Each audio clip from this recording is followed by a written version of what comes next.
The PEG memory method. The first method is the PEG memory method, which relies on relating memories with numbers. Picture a series of pegs on the wall. This is what the memory center of your brain looks like. Most people only ever utilize one peg, and they can only string 5 or 6 facts to it before the chain breaks and they start forgetting information. Here's how you'd memorize the house using the PEG method. 1. Number the major rooms in the house in your head. 2. Assign facts to each room and that room's number. 3. When you walk through the house, think of each number as you go. And 4. Recall the facts associated with the number. Now, going back to our house showing example, the house prospect says, "Wow, this place is massive." And you reply, "Yes, it is."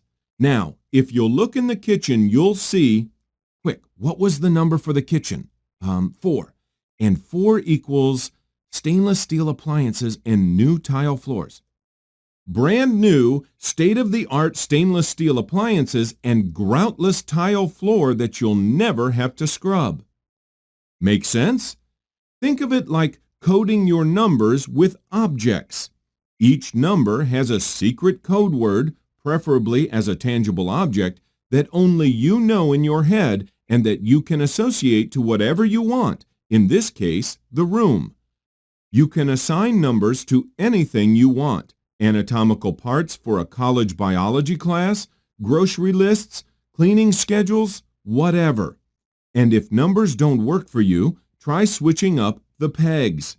For example, if you're trying to remember who you have and haven't purchased Christmas presents for, separate the recipients into groups based on family.